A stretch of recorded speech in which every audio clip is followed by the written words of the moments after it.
1800 వరకు చేరే అవకాశం ఉంది. సో ఇప్పటివరకు ఆన్ అండ్ రికార్డ్ 1800 మంది ప్రపంచవ్యాప్తంగా మరణిస్తే 1,40,000 కేసులు నమోదయ్యాయి. దీంట్లో మరొక సంచలనం, మీరు భయానికి గురైనటువంటి ఒక వార్తని చెప్పబోతున్నది ఏంటంటే, ఇక్కడ మ్యాప్ చూడండి, ఇక్కడ మ్యాప్ కనబడుతుంది కదా, ఇక్కడ ఇండియా ఇది. సో ఇది ఇండియా. ఒక్కసారి ఇక్కడ ట్యాప్ చేసి చూపించే ప్రయత్నం చేస్తారు. థాయిలాండ్, ఈ థాయిలాండ్ లో ఈ రోజు 22 కేసెస్. ఇక్కడ పక్కనే చూడండి ఒకసారి కేసెస్ సంఖ్య మనం చూస్తే కనుక ఇక్కడ కనబడుతుంది కదా, ఇక్కడ చూడండి, ఇక్కడ నేను ట్యాప్ చేస్తున్నాను కేసెస్ గురించి. థాయిలాండ్ ఎన్ని కేసెస్ ఉన్నాయి? 69,232 కేసులు. Thailand very close to India. అంటే మనకి ఎంత డేంజర్ ఉందో అర్థం చేసుకోండి. Thailand is very close to India. So చాలా మంది కూడా థాయిలాండ్, బ్యాంకాక్ లాంటి వాటికి చాలా టూరిస్ట్ స్పాట్ గా ఉంది కాబట్టి అక్కడికి చాలా మంది వెళ్తూ ఉంటారు. అది ఇండియన్సే కాదు, వివిధ దేశాల నుంచి కూడా వస్తూ ఉంటారు. సో అక్కడికి ఈ మధ్య కాలంలో ఎవరైనా వెళ్ళినా కూడా ఐ రిక్వెస్ట్ ఎవ్రీవన్, దయచేసి టెస్టులు చేసుకోండి. ఇది మిమ్మల్ని భయభ్రాంతకు గురి చేయడమో మిమ్మల్ని తప్పుగా చూపించడం ఆ ఉద్దేశం కాదు. కానీ ఇక్కడ చూడండి 69,232 కేసులు ఎప్పటికీ నిన్నటి వరకు మాత్రమే 26 మే 2025 రోజు వరకు మాత్రమే 1010 కేసులు ఉన్నాయి. సో 1010 కేసుల్లో ఈ రోజు వరకు మళ్ళీ అదనంగా సుమారుగా ఒక 20-30 కేసులు పెరిగే ఉంటాయి. ఎందుకంటే ఆంధ్రప్రదేశ్లోనే 3 కేసులు అధికంగా నమోదయ్యాయంటే ఈ సంఖ్య ఇంకా పెరుగుతోంది. సో ఒక డెత్ రేట్ చూద్దాం. ఇక్కడ డెత్ రేట్ చూడండి, మహారాష్ట్రలో 3 మరణించారు. దాంట్లో ఒక 21 ఏళ్ల యువకుడు కూడా ఉన్నాడు. 21 ఏళ్ల యువకుడు మహారాష్ట్రలో మరణించినట్టు తెలుస్తోంది. ఇక కేరళలో 2 డెత్ కేసెస్ ఉన్నాయి. కర్ణాటకలో 1 డెత్, సుమారుగా 6 డెత్స్ ఉన్నాయి. ఈ రోజు కూడా తాజాగా మరొక 6 మరణించినట్టు తెలుస్తోంది. నేను చెప్తున్న ఈ డాటా నిన్నటి వరకు మాత్రమే, 26 మే 2025 వరకు మాత్రమే, నిన్న సాయంత్రం 8 గంటలకు అప్డేట్ చేసిన డాటా ఇది. సో ఈ నేపథ్యంలో ఇంకా 6 కేసులు నమోదయ్యాయి. మొత్తం మీద ఇండియాలో 12 మరణాలు సంభవించాయి. ఇండియాలో 12 మరణాలు ఉన్నాయి. ఇక్కడ మీరు తెలంగాణ గురించి ఎక్సైట్ అవుతున్నారు కదా, తెలంగాణ మిస్ చేస్తాను, నేను ఇక్కడ మీకు చూపిస్తాను. తెలంగాణలో కూడా ఒక కేసు నమోదైంది. తెలంగాణలో కూడా ఇక్కడ చూడండి, తెలంగాణలో 1 కేసు. సో తెలంగాణలో కూడా ఒక కేసు నమోదైంది. పక్క రాష్ట్రం ఆంధ్రప్రదేశ్లో 7 కేసులు. ఇలా మన చుట్టుముట్టు కేరళలో 430 కేసులు, తమిళనాడులో 70 కేసులు. ఈ రకంగా మన చుట్టూరా కరోనా చుట్టుముడుతూనే ఉంది. ఇది ఇండియా వ్యాప్తంగా మీకు చెప్పేటువంటి ఇన్ఫర్మేషన్. ఒకసారి డైరెక్ట్ గా వరల్డ్ వైడ్ గా వెళ్తాం కనుక మనం వరల్డ్ వైడ్ డాటా చూద్దాం. సో వరల్డ్ వైడ్ డాటాలో ఇక్కడ చూడండి కేసెస్ సంఖ్య ఎక్కడ ఏం కనపడుతోంది. వరల్డ్ వైడ్ 28 డేస్, మే 11 రోజుది అప్డేట్ చేయబడింది. అంటే సుమారుగా ఇంకా 15 రోజుల డాటా లేదు. ఇక్కడ చాలా లేట్ గా అప్డేట్ అవుతుంది యాజ్ పర్ అఫీషియల్ ఇన్ఫర్మేషన్ ప్రకారంగా. సో ఇక్కడ 11 మే 2025 వరకు అప్డేట్ అయిన కేసుల్లో 28 డేస్, అంటే గత 11 మే 2025 నుంచి ప్రీవియస్ 28 డేస్ లో ఎన్ని కేసెస్ అంటే సుమారుగా 91,583, అంటే అటు ఇటుగా 1,00,000 కేసులు. 1,00,000 కేసులు ఇప్పటివరకు నాకు తెలిసి ఇలా సంఖ్య 1,00,000 దాటిపోయి ఉంటుంది.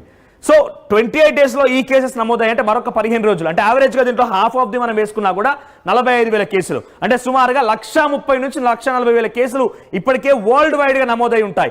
సో ఇది వరల్డ్ వైడ్ రేట్ ఇది. దీంట్లో ఒక్కసారి మనం డెత్స్ కూడా చూద్దాం. డెత్స్ చూస్తే ఇక్కడ థాయిలాండ్ లో ఎన్ని కేసులు ఉన్నాయి, ఏ రకంగా ఇక్కడ కేసులు ఉన్నాయి చూపించే ప్రయత్నం చేస్తున్నాను. ఒకసారి ఇక్కడ మనం డెత్స్, వరల్డ్ వైడ్ డెత్స్ చూస్తే కనుక ఇక్కడ చూడండి, as of 11th May 2025 previously 28 days calculate చేస్తే ఎంత, 1220 మంది మరణించారు ప్రపంచవ్యాప్తంగా. 1270 మంది. సో 1270 మంది మరణిస్తే దాంట్లో ఇప్పటికి మనం సుమారుగా 15 రోజులు కావస్తోంది. ఇది 11th మే 2025, అంటే 15 రోజుల్లో సుమారుగా హాఫ్ ఆఫ్ ది పబ్లిక్ మనం వేసుకున్నా కూడా ఇదొక సంఖ్య 1800 వరకు చేరే అవకాశం ఉంది. సో ఇప్పటివరకు ఆన్ అండ్ రికార్డ్ 1800 మంది ప్రపంచవ్యాప్తంగా మరణిస్తే 1,40,000 కేసులు నమోదయ్యాయి. దీంట్లో మరొక సంచలనం, మీరు భయానికి గురైనటువంటి ఒక వార్తని చెప్పబోతున్నది ఏంటంటే, ఇక్కడ మ్యాప్ చూడండి, ఇక్కడ మ్యాప్ కనబడుతుంది కదా, ఇక్కడ ఇండియా ఇది. సో ఇది ఇండియా. ఒక్కసారి ఇక్కడ ట్యాప్ చేసి చూపించే ప్రయత్నం చేస్తారు. థాయిలాండ్, ఈ థాయిలాండ్ లో ఈ రోజు 22 కేసెస్. ఇక్కడ పక్కనే చూడండి ఒకసారి కేసెస్ సంఖ్య మనం చూస్తే కనుక ఇక్కడ కనబడుతుంది కదా, ఇక్కడ చూడండి, ఇక్కడ నేను ట్యాప్ చేస్తున్నాను కేసెస్ గురించి. థాయిలాండ్ ఎన్ని కేసెస్ ఉన్నాయి? 69,232 కేసులు. Thailand very close to India. అంటే మనకి ఎంత డేంజర్ ఉందో అర్థం చేసుకోండి. Thailand is very close to India. So చాలా మంది కూడా థాయిలాండ్, బ్యాంకాక్ లాంటి వాటికి చాలా టూరిస్ట్ స్పాట్ గా ఉంది కాబట్టి అక్కడికి చాలా మంది వెళ్తూ ఉంటారు. అది ఇండియన్సే కాదు, వివిధ దేశాల నుంచి కూడా వస్తూ ఉంటారు. సో అక్కడికి ఈ మధ్య కాలంలో ఎవరైనా వెళ్ళినా కూడా ఐ రిక్వెస్ట్ ఎవ్రీవన్, దయచేసి టెస్టులు చేసుకోండి.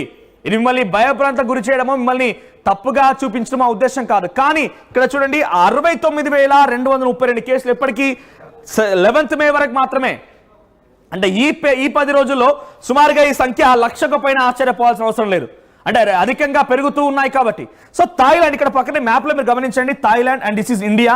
సో థాయిలాండ్ లో 69,232 కేసులు నమోదయ్యాయంటే దాని ప్రభావం డెఫినెట్ గా మనం హాట్ స్పాట్ దగ్గరే ఉన్నాం, ఒక రెడ్ జోన్ పక్కనే ఉన్నాం. రెడ్ జోన్ కి ఆనుకొనే ఉన్నాం కాబట్టి డెఫినెట్ గా మనం అలర్ట్ గా ఉండాల్సిందే. సో ఈ మధ్య కాలంలో ఎవరైనా కనుక రిక్వెస్ట్ ఎవ్రీవన్, మిమ్మల్ని అందరినీ కూడా రిక్వెస్ట్ చేస్తున్నాను, ఈ థాయిలాండ్ కానీ బ్యాంకాక్ కానివ్వండి, ఈ సుదూర ప్రాంతాలకి ట్రిప్స్ నిమిత్తం వెళ్ళిన వారు ఎవరైనా కనుక ఉంటే వెంటనే టెస్ట్ చేసుకోండి. Yes right. మరొక బ్రేకింగ్ అంతో మా పీసీఆర్ నాకు చెప్తున్న ప్రకారంగా థాయిలాండ్ కి ఇటీవల సంబంధించిన మాకు నియరెస్ట్ పర్సన్ ఒకరు, అంటే నియరెస్ట్ ఇన్ సెన్స్ మా ఆఫీస్ ఏం కాదు, మీరు ఆశ్చర్యపోకండి, బట్ మాకు తెలిసిన ఒక వ్యక్తి ఇప్పటికే థాయిలాండ్ తన ఫ్యామిలీతో పాటుగా ట్రిప్ కి వెళ్ళి వచ్చాడంట.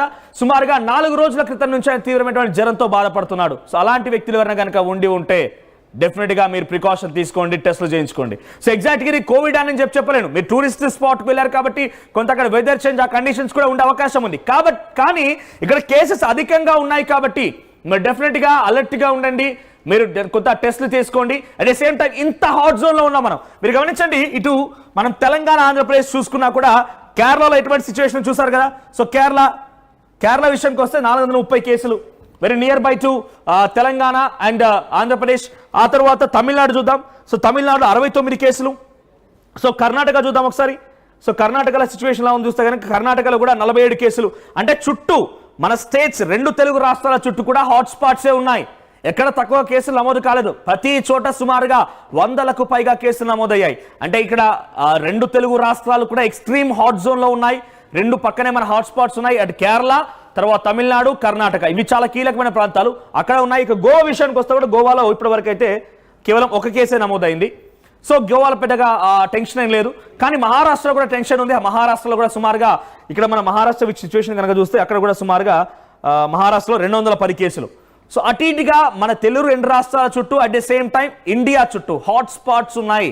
థాయిలాండ్లో 69,000 కేసులు కేవలం మే 11 వరకు నమోదైతే ఇప్పటి వరకు అది సుమారుగా 1,00,000 చేరే అవకాశం కూడా ఉంది. సో ఇటు తెలుగు రాష్ట్రాలకు సంబంధించి కూడా మన చుట్టూ కేరళ, తమిళనాడు, ఆ తర్వాత కర్ణాటక, మహారాష్ట్ర, గోవా, ఈ ప్రాంతాలు మొత్తం కూడా, ఆంధ్రప్రదేశ్ లాంటి రాష్ట్రాల్లో కూడా 7 కేసులు నమోదయ్యాయి. చుట్టూ హాట్ స్పాట్సే ఉన్నాయి. సో దయచేసి ఐ రిక్వెస్ట్ ఎవ్రీవన్, ప్లీజ్ దయచేసి మాస్క్ ధరించండి. ఇకనైనా కూడా మనం గతంలో ఉన్నటువంటి ఆ అనుభవాలని దృష్టిలో ఉంచుకొని తగు జాగ్రత్తలు ఇప్పటి నుంచి తీసుకోకపోతే కనుక డెఫినెట్గా ఇబ్బంది పడతాం. లాక్డౌన్ లాంటిది మళ్ళీ రాకుండా ఉండాలి. మన తోటి స్నేహితులు కానివ్వండి, మన కుటుంబీకులు కానివ్వండి, మన ఇంటి పక్కన చుట్టుపక్కల ఎవరైనా కూడా చాలా సేఫ్గా ఉండాలి. ఎటువంటి అనారోగ్య బారిన పడకుండా ఉండాలంటే కనుక మీరు తగు జాగ్రత్తలు తీసుకోవాల్సిందే. మాస్క్ ధరించండి, శానిటైజ్ చేసుకోండి.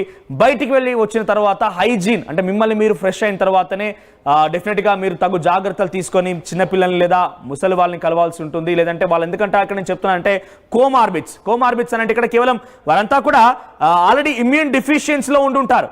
సో కొంత అనారోగ్య బారిన పడిపోయి ఏదో ఒక వ్యాధితో బాధపడుతున్న వాళ్ళే. సో అటువంటి వాళ్ళ దగ్గర మీరు ఈ రకంగా కోవిడ్ మీకు ఆల్రెడీ సోకి మీకు ఆ లక్షణాలు ఉండిపోయినా మీకు తగ్గే అవకాశం ఉండొచ్చు.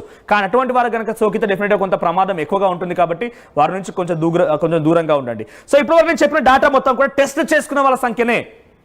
ఈ డేటా అంతా కూడా టెస్టులు చేసుకున్న వాళ్ళ సంఖ్య మాత్రమే.